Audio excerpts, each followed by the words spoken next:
Today I will introduce the poem This Bread I Break. This bread I break was once the odd, this one upon a foreign tree plugged in its fruit. Man in the day or wine at night, laid the grapes low, broke the grape's jaw. Once in this wine the summer blood knocked in the flesh that decked the wine. Once this bread, the oat was merry in the wind. Man broke the sun, pulled the wind down. This flesh you break, this blood you let, make desolation in the vein, were oat and grape, born of the essential roots and sap. My wine you drink, my bread you snap. The reason we prefer this poem is the inherent in Mandarin give us a sense of affiliation to the Buddhism. Also Buddhism, we find the same culture in the Christian. The relic of the food and the religion is the same thing in Buddhism. It gives us the two questions, the death and life, and who is the God. God is almighty. This is what the people believe, and what people proclaim that each time we commemorate the victory of the Christ over the death. There's a question followed.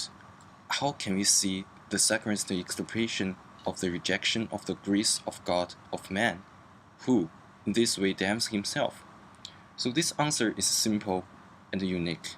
It is literature right of the breaking of the bread, that we can perfectly study the relation between the divine grace and the free will of man.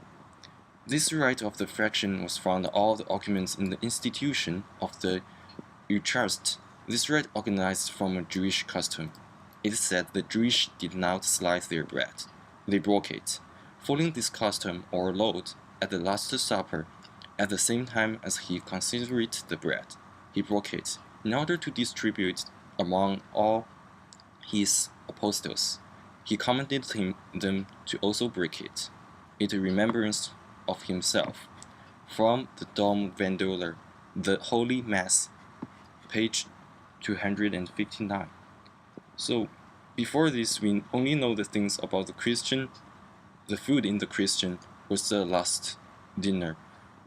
On the dinner table, we saw all the food, but the impressive one is the broken bread and the bloody wine. The poem This Bread I Break is a poem with multiple meanings. On a symbol level, the poem is about nature. It is nature's voice reminding human beings that they are consuming and spoiling her. But at a deeper level, it echoes the voice of Jesus Christ reminding his followers to remember his sacrifice and his paths of salvation. We can also interpret the poem as his voice of the poet. His creative artist or the intentional telling us that we are consuming, enjoying, and destroying the product of his toil and struggle in every way. The poem tells us that we depend on different kinds for life, for food, for ideas, for spirit, for living as aesthetic, potential, and social beings. The poem is also striking in its style, its music, and wording. Several important semantic trends in Thomas' choice of verbs. First, as a lexical group, the verbs strongly suggest violence and destruction. Second, in four-verb phrase, Thomas is ambitious about whether we should interpret the verb as a particle or phrasal verb or as a transitive verb followed by an adverb. Plunged in its fruit, knocked in the flesh, lie the crops low, pull the wind down. Notice how the particle verb interpretation even more strongly suggests violence.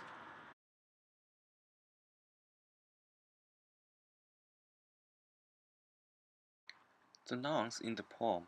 Of the poem's third nouns, nearly all occur more than once, which is normal in coherence writing in English. The nouns to tend to cluster thematically, however, there are two. The first one, crops, oats, and bread, realized the bread lexical group, and the second, tree, grape, wine, realized the Wang lexical group. So both of these two, on the pronunciation side and the meaning side, is in the same group. Standards the 2 and 3 particularly revealed a third lexical group, the flesh and blood cluster.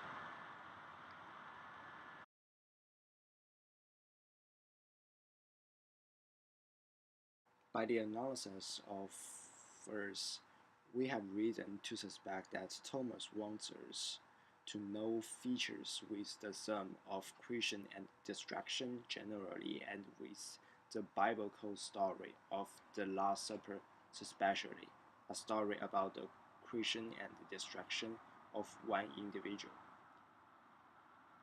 Logical, lexical, and syntactic features work in concert to support both the general and the specific interpretations.